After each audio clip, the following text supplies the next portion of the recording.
Europe's biggest protests in the last years have undoubtedly been those in Catalonia calling for a referendum on independence from Spain. The regional government of Catalonia, the so-called Generalitat, has already begun to organize a popular consultation for this Sunday, the 9th of November, leading to high tensions between the central state authority and Catalonia. But what is at the root of Catalan separatism?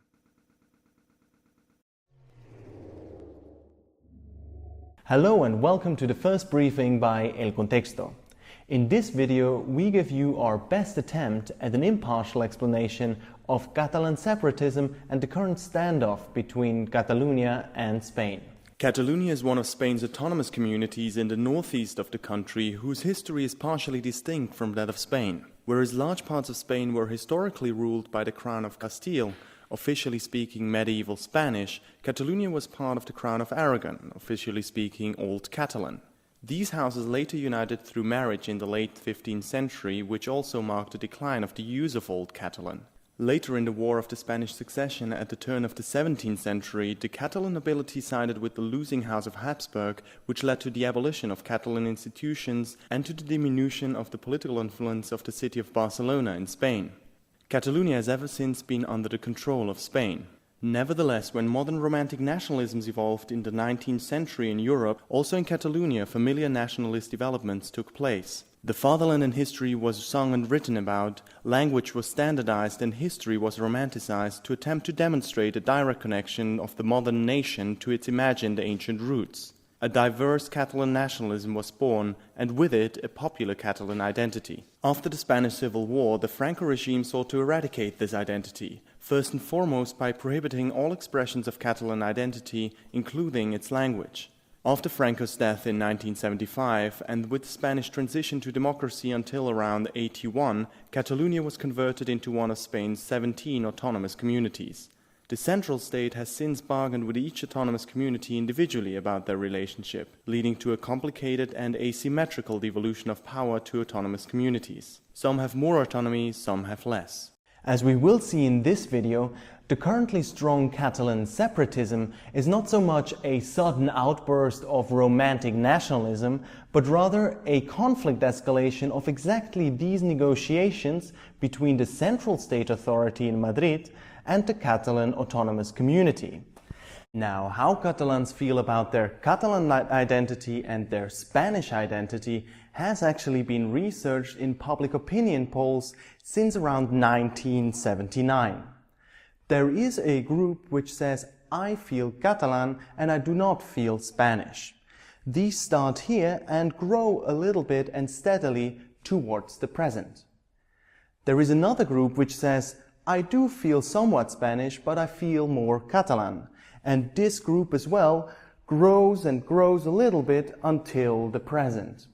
And today, these two groups make up around half of the population in Catalonia. The biggest group of people, however, a plurality, around 40% of Catalans, feel equally strongly about their Spanish identity and their Catalan identity, and they have done so throughout this recorded history and until the present. The other two groups that have shrunk are those who feel more strongly Spanish than Catalan and those who feel only Spanish. Now, we have looked at identity. Let's look at Catalans' preferred relationship with Spain in the Spanish state. Here the three most important contenders are to be a federal Spain and a federal state inside this Spain, to remain an autonomous community, and to be an independent new state in Europe. Now let's first look at federalism. If we see here, federalism has been fairly popular, around 15%, and then around 2003, 2006, all of a sudden it jumps up but comes back down again in 2006, remaining a fairly popular option but not very much. So let's look at autonomous communities now. Now, to be an autonomous community has historically been by far the most important and most popular option for Catalans, and then it goes down around when federalism comes up, as though these percentages were moved between them. And it comes back up again as federalism goes down until around 2009, when it almost completely crashes in a straight line. And the last option is where these percentages finally went to be an independent state. Fairly unpopular throughout history, it all of a sudden shoots up around 2009 and is by now the most popular options among Catalans. You note we use the same blue color for those who feel only Catalan and for those who support independence.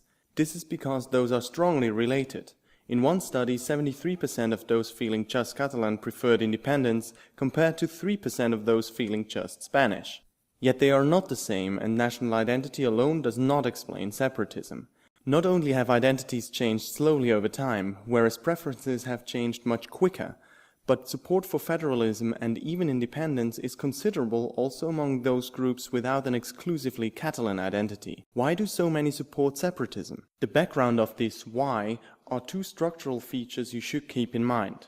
The first one is about Spain.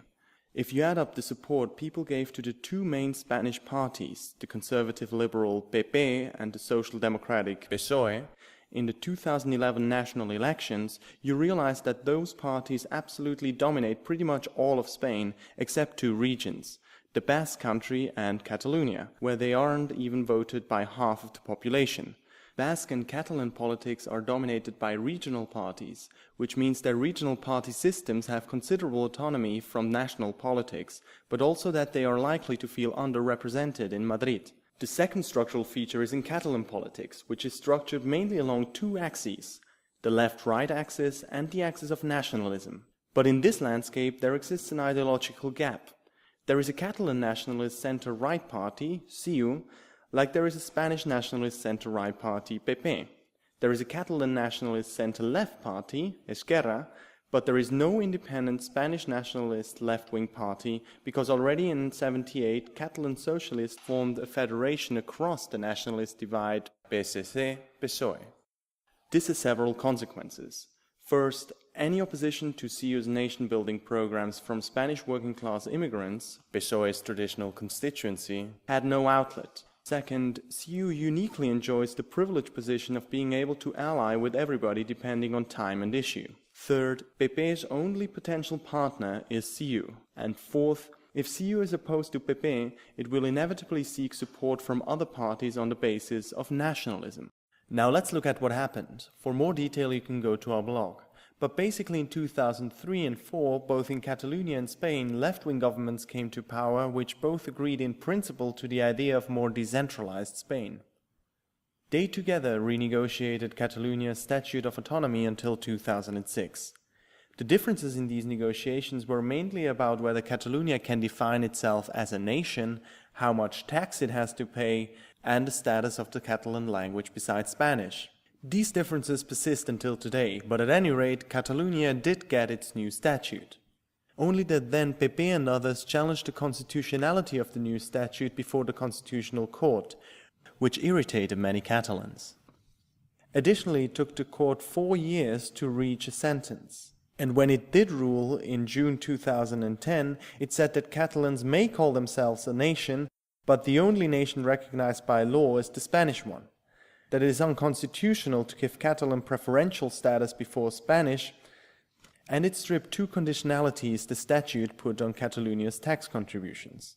And less than 2 weeks later, 1.1 to 1.5 million people protested against the Constitutional Court's ruling in Barcelona under the motto, "We are a nation, we decide."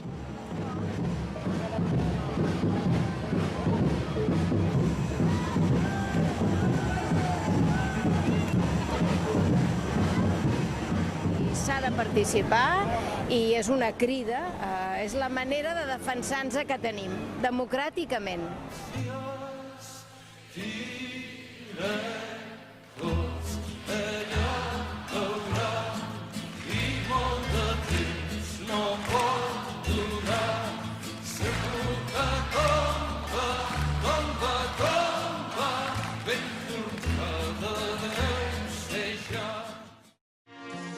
Penso que això que ha passat amb el Tribunal Constitucional doncs, és un atemptat a la voluntat dels catalans, tot i que a mi doncs, tampoc vull un estatut perquè jo vull una Constitució per Catalunya. I una manifestació com la d'avui doncs, podria ser el principi d'un llarg camí. Que no visca la revolució. And ever since, support for independence increased in the polls. CiU, led by Artur Mas, won the 2010 elections on the platform that he'd renegotiate a new tax deal. But when Mas went to Madrid in 2012, PP was back in power with Mariano Rajoy, who rejected the proposal out of hand.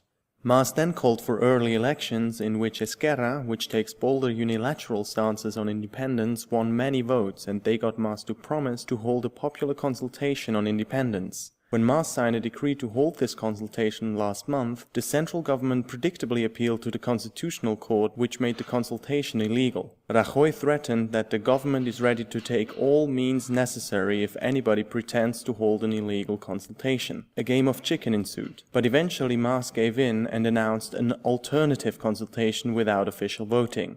Though this was again suspended by the Constitutional Court, it will take place this Sunday. The central government announced it will not intervene if there is not a flagrant breach and the Generalitat takes no official role. Esquerra, however, are unhappy with this and want Mas to hold early elections. According to recent polls, Esquerra would probably get more votes than CiU in such elections. Now, for the subsequent negotiations between Mas and Rajoy, we think the negotiating positions are the following.